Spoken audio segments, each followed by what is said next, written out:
Hey everyone, welcome back to K-Korner, the channel where we dive into the wild world of entitled people and their unbelievable stories. Hope you enjoy it, and without further ado, let's go. My husband and I went to the Nikki Glaser show last night. We took our seats just before the first act started, and we were sat next to a couple that looked to be in their 60s or so. My husband quickly pulls out his phone, dims the screen all the way down, to text his brother, who was also at the show. We were supposed to be seated together. It was really strange that we arrived to find we were apart. This lasted about 10 seconds and was at the very beginning of this woman's set. Karen next to me leans over a bit to get my attention, looks me squarely in the face, and at full volume says confrontationally, "Can you put your phone down? It's distracting and I pay good money for these tickets." I responded with, "I'm not holding a phone." She then leans over me to address my husband in the same way. Meanwhile, all around us, people are taking their seats. Ushers are pointing their lights at aisles. Other people are talking and on their phone and settling in. So after she addresses us like this, my husband and I quietly say, "Wow, that was weird." And then she doubles down and goes all in. "Maybe you need to remove yourselves and find different seats." To which I reply calmly, "Nope, we're good. We're ready to have a great night." "Are you good?" Well, this incenses Kareen. She tells me that she will have us thrown out, and she is going to speak to an usher. Her husband then motions with his hands for her to bring it down a notch.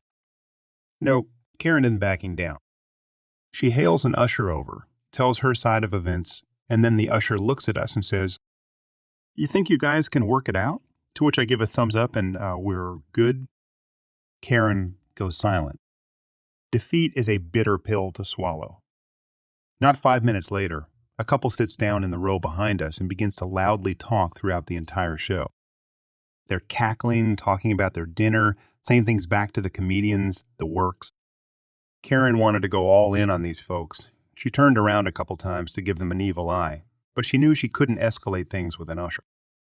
My petty ass just enjoyed her being genuinely distracted by these folks. After going so hard on us initially, it seems she should have bitten her tongue for the actual rudeness she encountered later. For a bit of context for my non-Muslim readers, Friday prayers are like Sunday prayers for Muslims. Mosques are our version of a church. An imam is a priest for Muslims. So after doing my morning routine and taking a shower, I head out in order to reach the mosque before Friday prayer starts. So on the way there, I accidentally bump into this woman. I immediately said, "Sorry."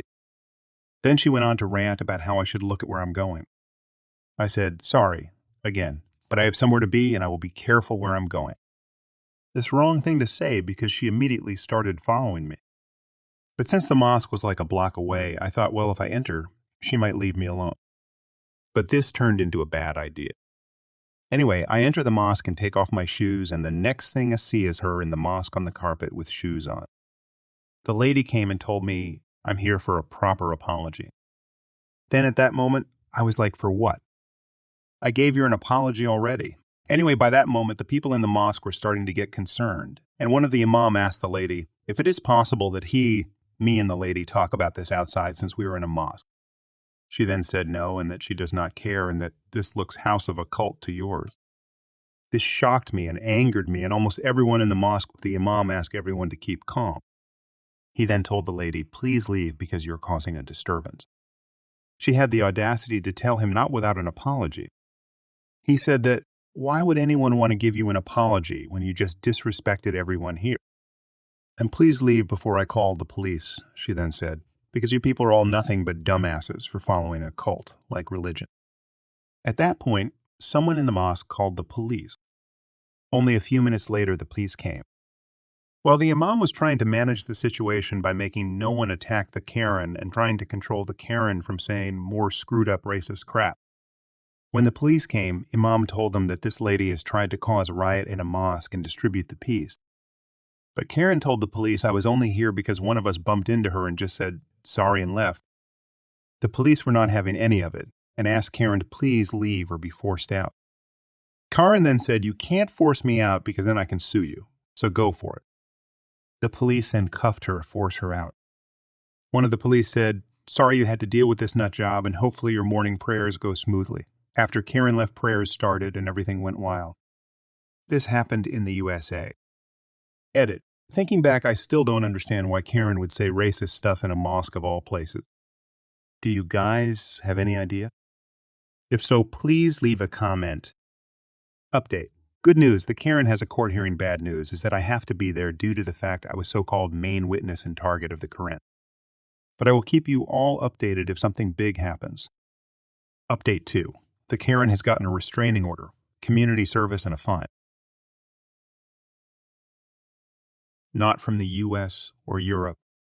So while English is still the main language I choose to speak, I'm still struggling to structure my sentences properly. Forgive me for the errors made here. For context, he's the youngest son in the family, and my parents tend to brush off whatever he does with the excuse of we'll replace it. Well, my dad has stopped enabling that behavior for a couple of years.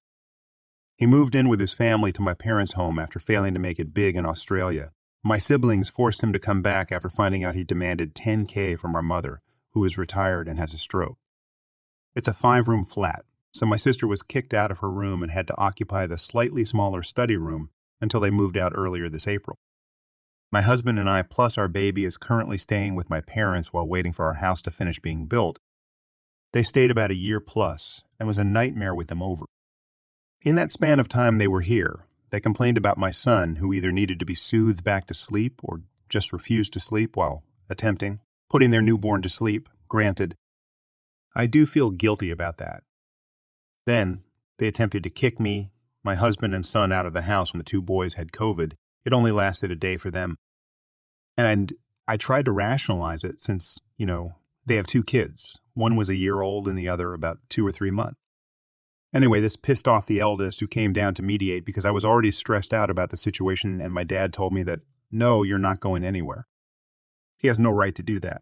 Besides, we use my parents' bathroom to shower my son or when we need to use the toilet, and rarely went out.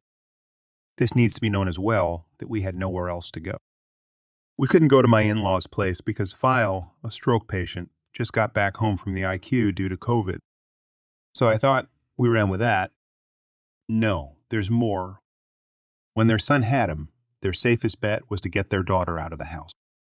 So that was a fun week of being cooped up in the room again, because not only did they allow their son to run around the house touching everything, including my son's walker, they couldn't be bothered to disinfect it.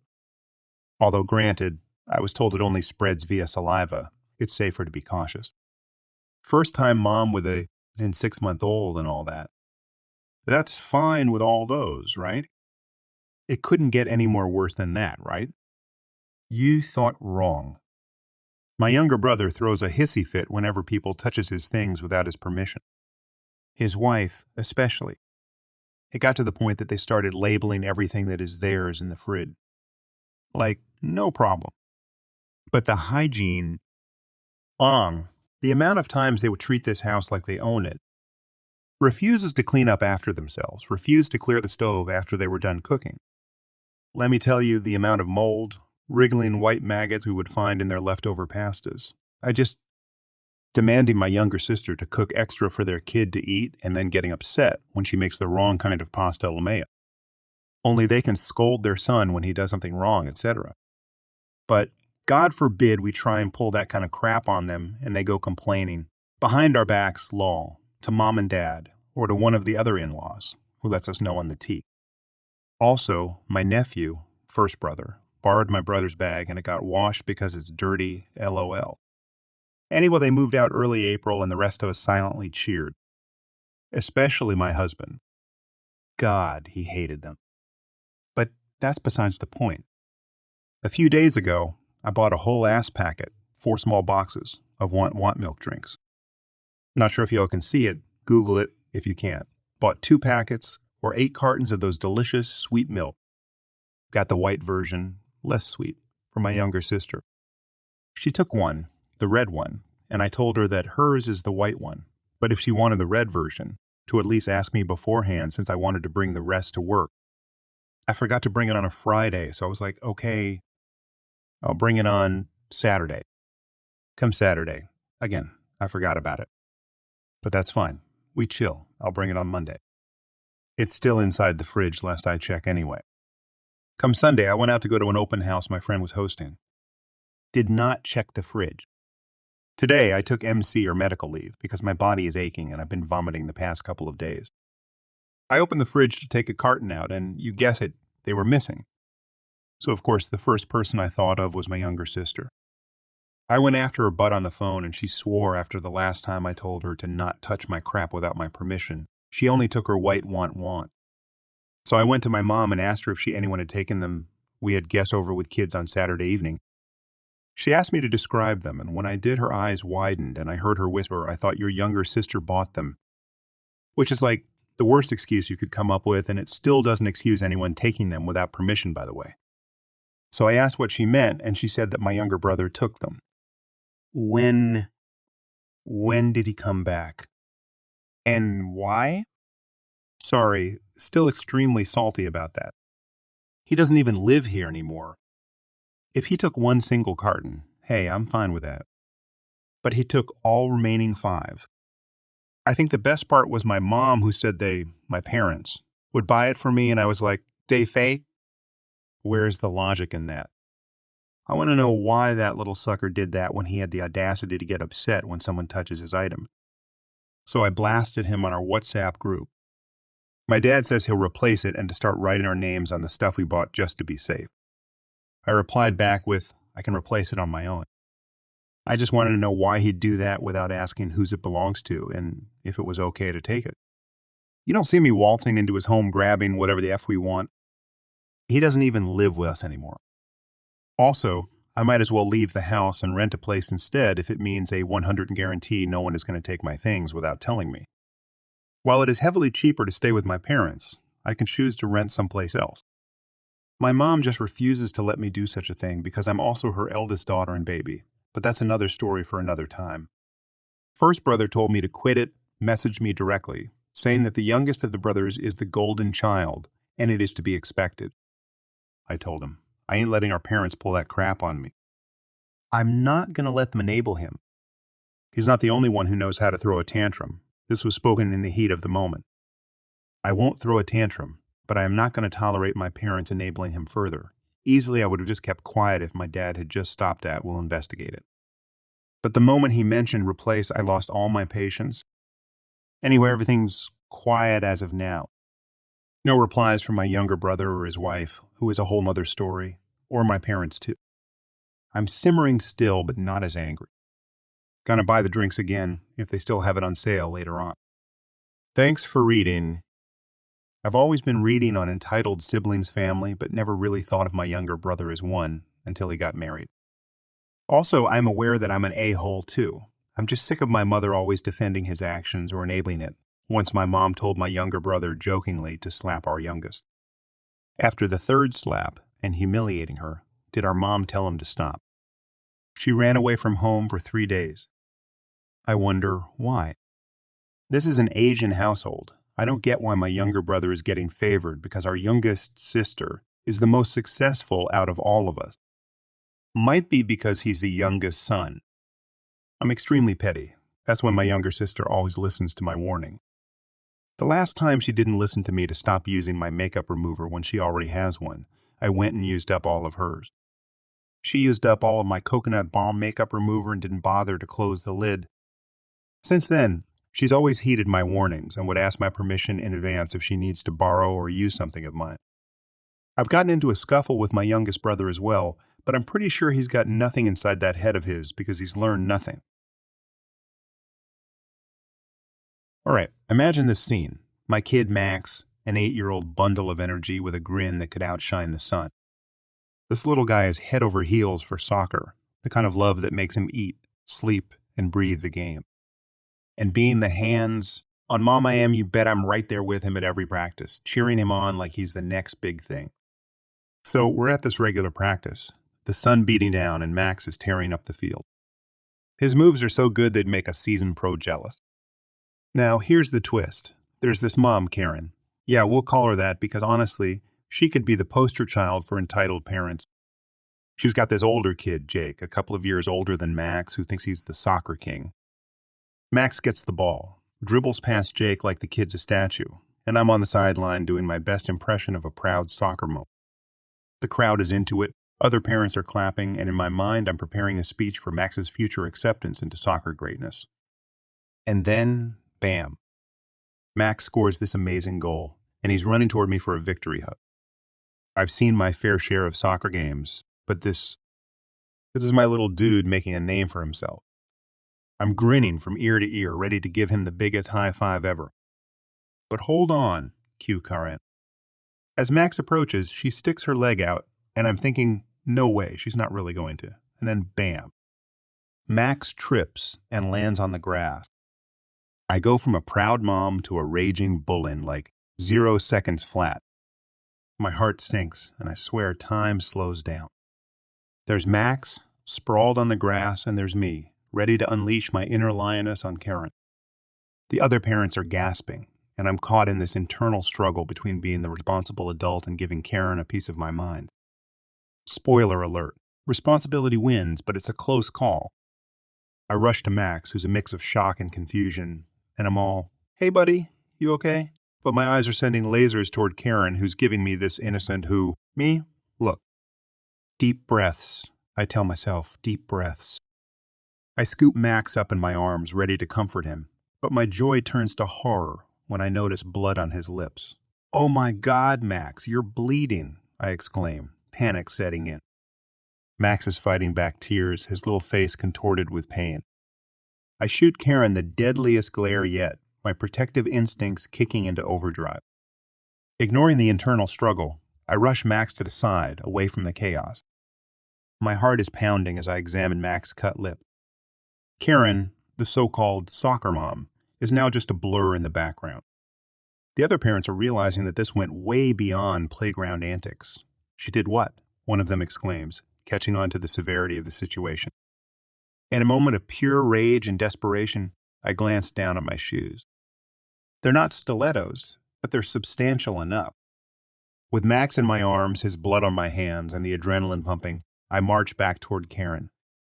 I don't even remember the impact, but the collective gasp of the onlookers tells me everything. I kicked her foot with every ounce of anger and frustration coursing through me. The kind of kick that says, you just messed with the wrong mom. It's not my proudest moment, but a mother's protective instinct can be a force to be reckoned with. Karen yelps in pain, clutching her foot, and I stand there, heart still pounding, lips trembling, but a strange sense of satisfaction washing over me. It's not a solution, but it's a response to the mama bear inside me who couldn't stand by while her cub was hurt. The chaos intensifies as some parents gasp in shock, others nod in a sort of vigilante justice approval.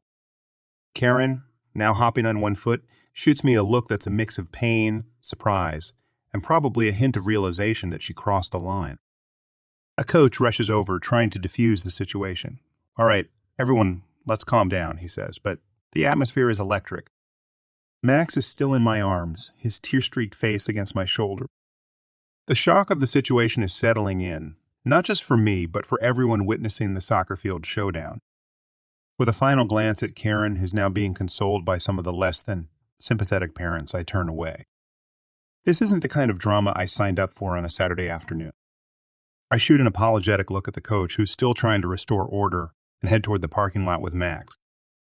The car ride home was quiet. Max, exhausted and still processing the whole ordeal, drifts off to sleep in the back seat.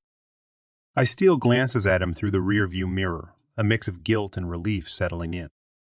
Guilt for losing my cool, relief that I did something to protect my son. As we pull into the driveway, I carry Max into the house, his small frame feeling fragile against mine. The bleeding has stopped, but there's a red stain on his soccer jersey, a stark reminder of an afternoon that started with cheers and ended with chaos. I tuck Max into bed, careful not to wake him. He stirs for a moment, his eyes meeting mine, and I whisper, I'm sorry, buddy. Mama Bear just couldn't stand by when you were hurt. His sleepy eyes hold a mix of understanding and gratitude. Closing the door gently, I sink onto the couch, replaying the events of the day. I might not have handled it in the most civilized way, but in that moment, seeing my son hurt, primal instincts took over. A mother's love can be gentle as a lullaby, but mess with her cub, and she might just kick you in the foot with her not so subtle mom shoes. Enjoying the stories yet? If you do, please subscribe, like, and comment. I, 18M, am terrified of my own father, 48MM. The whole story starts back in September of 2023 when I turned 18. I do not live with my father, nor have I for most of my life. My grandparents raised me, and my grandfather, 66M, passed away 6 years ago, and my grandmother, 68F, passed away in January of 2024. One day, me and my grandmother are having an argument, and she is aware I am scared of my father, so she phoned him, but thought she'd hung up, and she yelled at me, and I yelled back. No more than 5 minutes later, I received a phone call from my father in the deep, low voice saying, "Apologize now." So I do, and he starts to threaten me, including fattening, to cave my skull in. I tell him 3 times calm down because my grandmother was having breathing issues. My grandmother was his mother. He refused to calm down and continued to yell and scream his head off at me. Eventually, I couldn't deal with both, so I hung up on him and fanned my grandmother to get her to read a bit more normal. As soon as she was able to start breathing a bit more normal, he called back and was screaming at me, and my grandmother said, "Give it to me." And immediately he insisted on her giving it back, and he swore and yelled at me and told me to not hang up. But I had told him that I'd given him 3 chances before I was going to hang up because I couldn't deal with him yelling at me and taking care of his mother who was having a cop attack. He said that he was coming over and he was going to cave my skull in and hit me. That was the first time he ever threatened physical violence onto me, and it has not been the last. He did end up coming over, however I was lucky because my grandmother told me to sit next to her, and she is a lot smaller than both me and my father. My father is 6'4" and I'm 6'3", my grandmother was 5'9". He then started to say things that weren't true, and ended up saying he loved me, but he was angry and stormed out. When he got here, he was loaded for bear, and with the amount of anger he had, my grandmother had a second cop attack. I ended up having to call the community paramedic program for her paramedic to come and give her something because she had pneumonia. Finally, she had calmed down again and had gone to use the bathroom. But she never finished that second attack because she came out of the bathroom and immediately told me call an ambulance, and she went into the hospital the next day. While she was in there, I found my father to tell him, and I had stated the fact it was his fault that she was in there, and instead he starts yelling and screaming at me on the phone, and I tell him I don't care what he said. I am going there, and I will be her visitor, no one else. And he says he'd do the same thing, however I was already half dressed, and I immediately hopped on the city bus, got over to the hospital, and he wasn't anywhere close. I live at the opposite end of town than a hospital, technically when he lives a lot closer.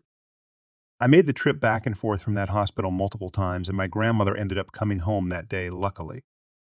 After that, I was taking time off school because I couldn't leave her home alone anymore, because I was worried she was going to have another attack while I was at school.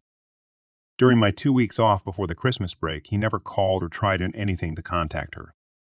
She then had another attack just before Christmas and had to go in the hospital and spend Christmas in the hospital. She got out a few days later, and me and her were at home, and she had to go back and on New Year's Day. She was in for a week and got out, and she had told me she wanted to do as much as we can within that week. Because she didn't know how much longer she had, because she had signed up for medical assistance in death and had set her date for what is now 2 weeks ago. A week went by, and my aunt, her niece, was over visiting with her granddaughter, and my grandmother went into another attack. She went in hospital, and my aunt picked me up the next day, and that's when she told me that the doctors don't think she'll live much longer. I spent that entire day with my grandmother, and I went home at night, and I had stuff I had to do in that morning, which I couldn't do, so I ended up going up to see you in the afternoon. I had something I had to do in the evening, but I went right back after, and my grandmother told me that she wanted me back early the next day. That way we could spend the day together. The next day, she went into a coma, and a week later she died. The next day, my aunt and my father met at the funeral home to make all the arrangements. My grandmother owned no property, and I was the main executor of her will, the main inheritor of her will, and drain her life I was her power of attorney. My grandmother had received a letter the week before she died that was sitting in our mail because I wasn't home, saying she owed the building money. I ended up paying the building, and when I told my father, he began yelling and screaming at me. We did not talk until that Friday. I saw him, we talked a little, and then we parted ways. The next week, he had found out that a friend of my grandmother's had set up a GoFundMe account for my grandmother. And I had known about it when I met with him on Friday, but I didn't mention it because I didn't want to start a fight. Next week was my grandmother's celebration of life, and he told me and my aunt to tell everyone it was a potluck, and then the night before he gets angry with me. And my aunt for telling everyone it was a potluck because all of a sudden, his wife, my stepmom, and her mom were going to do this stuff. Both me and my aunt had said it's too late now, and he yelled and screamed at me and hung up the phone. Me and him had also thought that entire week because he did not want to have bagpipes at my grandmother's celebration of life, despite me having joined the band of my city and my grandmother loving the bagpipe. That side of my family is not Scottish. It is my mother's side, that is, but my grandmother loved the bagpipes, and she was extremely happy when I joined the band. Finally, he caved and allowed us to have the bagpipes, but just before the bagpipes started, he left. Over the last few months since then, me and him have had multiple fights, and we had a fight yesterday when I phoned to tell him of my dog's passing. And I shared with him some news about what some other people in my family want to do with my grandmother's ashes. He then yelled and screamed at me and treated me like a piece of garbage, and whenever I tried to defend myself, he got even angrier. He then told me today that he will handle them, and he essentially joked because he said he threatened to hurt me, and he will threaten to hurt them.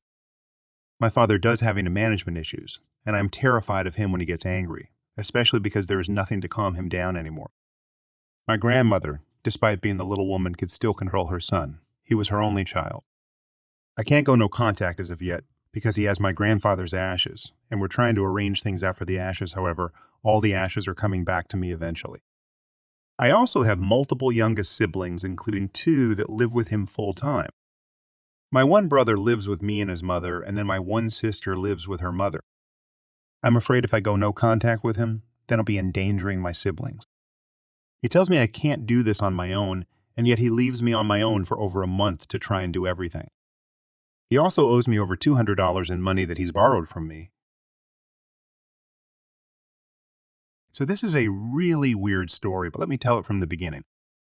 My dad and mom have been married 17 years now and have me and my little sister and little brother. My dad around 2 years ago started being just super weird and distant and rude and angry and mean to the whole family, and it was around the time when I started going through a really tough time mentally.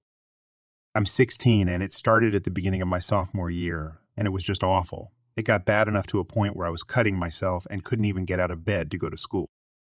My dad would beat me for this, and my mom would sometimes beat me too. My dad was always worse, though. He'd pick me up by my hair and throw me off my bed and stuff. It was just the worst year of my life. So about 3 months ago, this lady texted my mom and told her that my dad was married to her and that she had a kid, and was expecting another kid, and my mom went absolutely ballistic on my dad. My dad denied it at first and wouldn't give my mom the phone for hours as they screamed, and broke everything upstairs. Me and my siblings were all in my sister's bed just listening to it. It got bad enough the next day with their fighting that they both hit each other, and my mom called the police on my dad. The police just talked to both of them and sort of told my mom to get a restraining order and that they couldn't do anything, and my dad just left the house to go to work at the restaurants. Oh yeah, this is important, so my parents own 2 businesses, restaurants that they work at. Technically, my dad's an engineer, but he says he doesn't want to work for anybody. So the police left, and we were just sort of taking it all in. We had 2 half-siblings, and my dad had been cheating with a whole other wife for 2 years. The thing is, my mom can't divorce him for another 3 years minimum because their visa or green card is connected.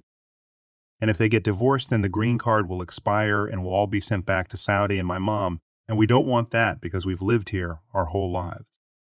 My dad said nasty things to my mom and still says them, but my mom has made a plan to trick him into thinking she forgave him, and that she wants to work out the marriage because he put everything under his name, the house, both the businesses, which BW were my mom's. She worked in them day and night and put all the effort into them. He bought the other wife a Range Rover and took her to Florida, and I forgot to add this too. But this lady was an employee at the restaurant my parents hired because she was homeless and lived in a shelter and apparently had 3 abusive husbands, so my mom hired her to help her have a fresh start. This lady is also insane. She abused her last husbands, and she would scream at my dad and I because she held a knife up to his throat once too, but he still did never leave her. He did leave her when my mom found out because apparently he made an effing deal with her that if she ever told my mom, he would divorce her. And also he gave me the other wife's broken up Kia Soul when he bought her the Range, and I was super happy because I thought he really got me a car and stuff, but it was really just the other wife's old car. When he divorced her, he took the car back from her and gave it to me, but when he got home with the car and saw my mom crying, he screamed at my mom and said, "This is my wife," and I had to spoil her. Oh, and he also bought the other wife an apartment and gave her over $600,000 while me. And my mom and siblings have been saving money for 2 years and not spending it on anything other than necessities. because my mom told us my dad was going through a struggling time. And we didn't have that much money, but he was really just giving it to the other effing wife. For the past 3 months, he's been mentally abusing my mom and calling her crazy and telling her to stop talking about it. He gives her these strikes before he says he's going to divorce her. And just the other day, he was screaming at my mom for crying and saying if she doesn't leave the room, which is literally her room, he would divorce her right then. He tells my mom that she was useless and he could never talk to her, and she was only sometimes good for him to have sex with, and he just says these horrible, terrible, disgusting things to her. Let me tell you about my mom now. My mom pretty much raised us our whole lives. Oh, yeah. My dad also said she did a terrible job with us, even though he was never home. But anyways, my mom put us in every sport and activity. And drove us there and back and still came home, and she worked at the restaurant and came home to make dinner for us. Every night she's the most loving, sweet, caring, and kind person you could ever think of. I feel like I've been sort of carrying the whole house for the last couple of weeks, and I already had anxiety before. But it's just so bad. Now it's gotten to the point where I can't keep any food down, but I really want to be there for my mom. And just my siblings and everyone and like what to do. It's so hard living and pretending to love and like my dad. Because we can't show him that we don't, or he'll really divorce my mom and break the family and all of our lives pretty much. At the beginning, he would tell my mom to go back to Saudi to her parents because he was such a bad person and trying to guilt trip her and stuff, but me and my mom think he just wanted her out of the house so he could bring his other wife to our house and for her to live here.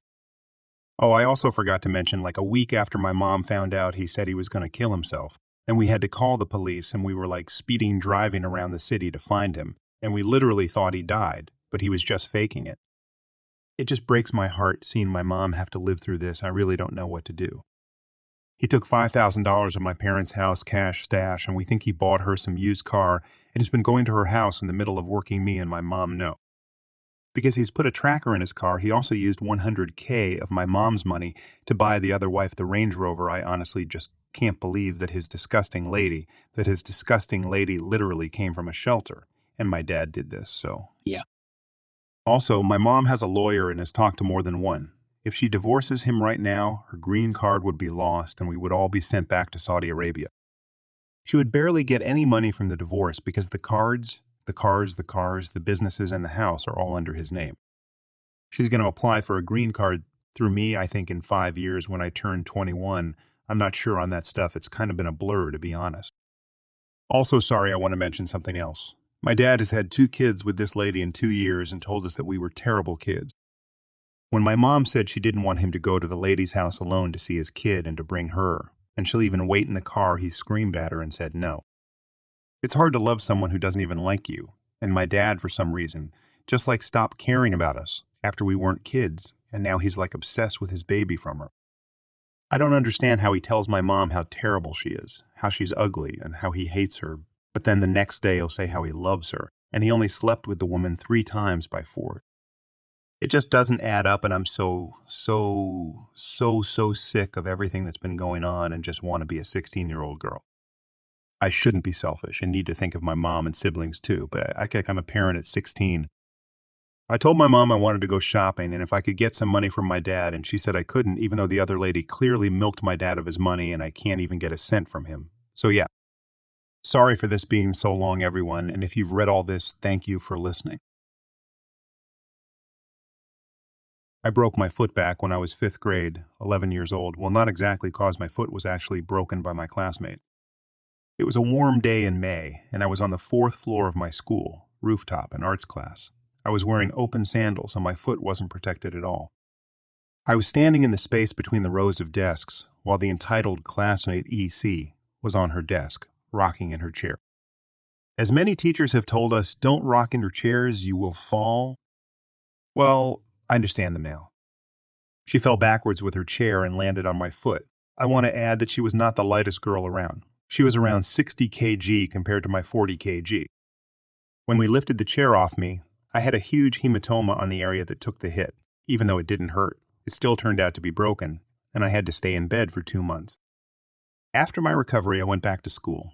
I walked up to the girl and asked her, "Don't you have something to say to me?" She didn't apologize back then, and she was fuming. "AC, what for? It's your fault for staying next to me. You should apologize to me. I hit my head against your leg.